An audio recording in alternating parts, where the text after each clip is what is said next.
Assalamualaikum warahmatullahi wabarakatuh. Di sini kami dari kelompok 2 akan mempresentasikan pengolahan sampah dengan melibatkan masyarakat. Perkenalkan, saya Imania Rosidah. Saya Ilham Abrori. Dan saya Syarifudin Aisyah Pagiti.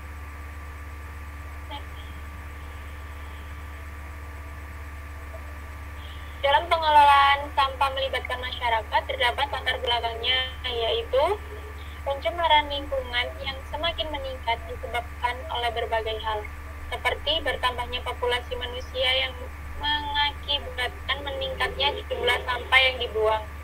Sampah adalah sisa kegiatan sehari-hari manusia atau proses alam yang berbentuk padat.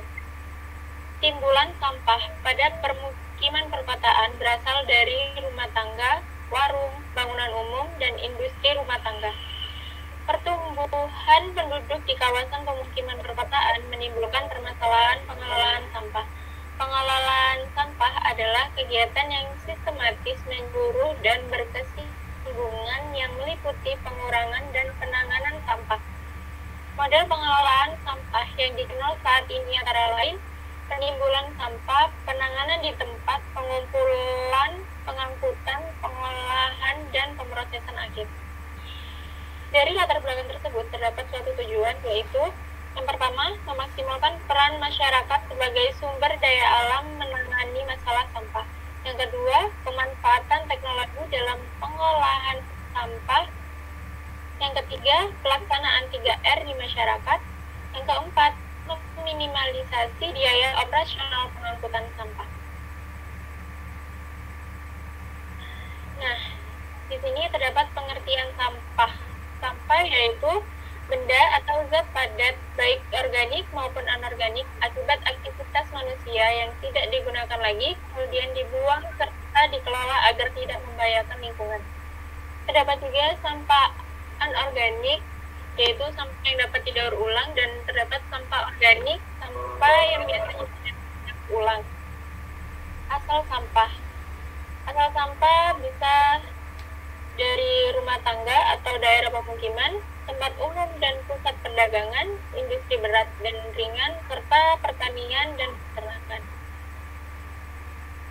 Tempat pembuangan akhir sampah. Tempat pembuangan akhir sampah yaitu sarana fisik untuk berlangsungnya kegiatan pembuangan akhir sampah berupa tempat yang digunakan untuk mengkarantina sampah kota secara aman.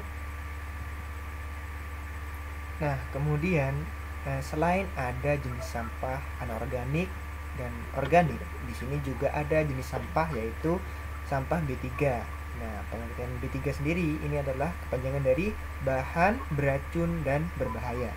Nah, sampah B3 sendiri merupakan salah satu komponen sampah yang akan dihasilkan dalam rumah tangga walaupun volumenya sangat rendah. Nah, pengelolaan sampah ini tidak boleh dilakukan secara sembarangan karena sampah ini merupakan sampah spesifik. Nah, contohnya di sini adalah baterai, dapat dilihat itu baterai, kemudian di situ ada lampu, jadi lampu yang sudah rusak, kemudian ada umpamanya itu adalah botol penyemprotan dari pembasmi hama. Next. Nah, kemudian dari sampah-sampah yang ada, kita dapat melakukan metode 3R. Nah, apa sih 3R itu? Nah, 3R ini dari 3 metode. Yang pertama, reduce, kemudian reuse, dan recycle. Nah, reduce sendiri di sini berarti berusaha mengurangi sampah. Kemudian reuse, memakai kembali barang bekas yang masih bisa dipakai. Kemudian recycle, mendaur ulang sampah agar dapat bisa dimanfaatkan. Next. Nah, kemudian di sini ada pentingnya kesadaran masyarakat terhadap 3R. Jadi, di sini pengelolaan sampahnya kita inginnya melibatkan masyarakat untuk menangani sampahnya. Nah, kemudian kriteria yang dibutuhkan untuk poin A di situ berorientasi kepada pengetahuan, penanaman kesadaran masyarakatnya, kemudian peneguhan sikap dan membentuk perilaku. Nah, di situ maksudnya menjadikan masyarakat di sini memiliki pengetahuan atas dasar pengelolaan sampah, kemudian sadar bagaimana pengelolaan sampah itu sehingga membentuk perilaku untuk menangani sampahnya. Kemudian pada poin B, dapat membentuk perilaku masyarakat yang memahami, aktif, membantu, memberikan saran dan membiayai dalam perencanaan produk. Kemudian selanjutnya di sini dalam partisipasi masyarakat dalam pengelolaan sampah rumah tangga. Dengan demikian sampah yang terangkut menuju TPA akan menjadi berkurang sampai dengan tidak ada sama sekali atau sering dikenal dengan istilah zero waste. Nah, dengan penerapan 3R, jadi yang pertama di situ kita dengan konsep 3R yaitu dapat sampah-sampah yang organik itu bisa di recycle, bisa dimanfaatkan lagi menjadi, contohnya menjadi kompos. Kemudian sampah anorganiknya bisa dijual ke luakan. Kemudian lingkungan akan menjadi bersih dan sehat karena semua sampah dapat termanfaatkan dari konsep 3R-nya sendiri. Kemudian masyarakat akan mendapatkan keuntungan secara tidak langsung dari penurunan biaya pengobatan anggota keluarga yang sakit akibat sanitasi lingkungan yang buruk. Kemudian jumlah sampah yang dibawa ke TPA semakin menurun. Kemudian bagi masyarakat dalam mengelola sampah dapat meningkatkan aspek ekonomi. Next. Ya, di zaman sekarang teknologi juga berkembang semakin pesat. Oleh karena itu, kita dapat memanfaatkan teknologi tersebut dalam penanganan sampah di kehidupan sehari-hari. Yang melakukan itu bisa dari masyarakat ataupun pemerintah. Di sini dicontohkan hal yang dapat dilakukan pemerintah dalam penanganan sampah, mulai dari hulu dan hilir.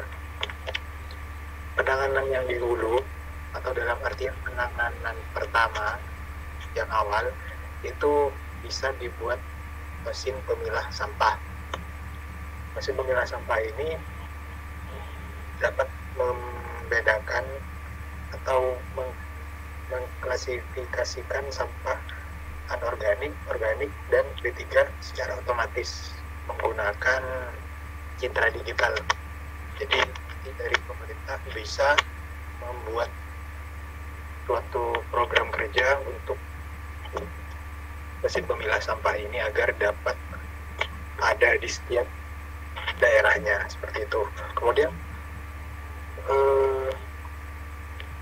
penanganan pada hilirnya yang dapat dilakukan oleh pemerintah itu dapat dibuatkan pembangkit listrik tenaga sampah agar pembangkitan listrik dapat dibuat dari pembakaran sampah-sampah sisa tersebut.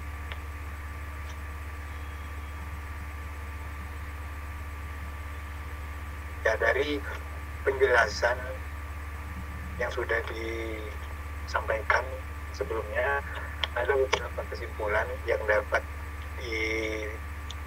disampaikan.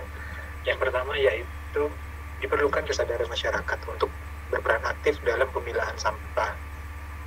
Kemudian yang kedua, dengan pemilahan sampah tersebut, maka sampah organik dapat diolah kembali menjadi kompos, sedangkan sampah anorganik dapat dirubah menjadi bentuk lain sehingga bernilai ekonomis, serta dapat dijadikan briket sampah. Yang ketiga, diperlukan pengawasan berkelanjutan dalam proses masyarakat dalam berpartisipasi.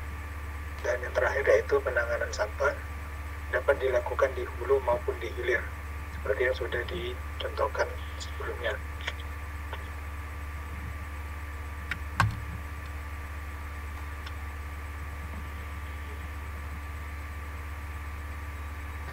Itu saja yang dapat kelompok kami sampaikan. Kurang lebihnya mohon maaf. Assalamualaikum warahmatullahi wabarakatuh.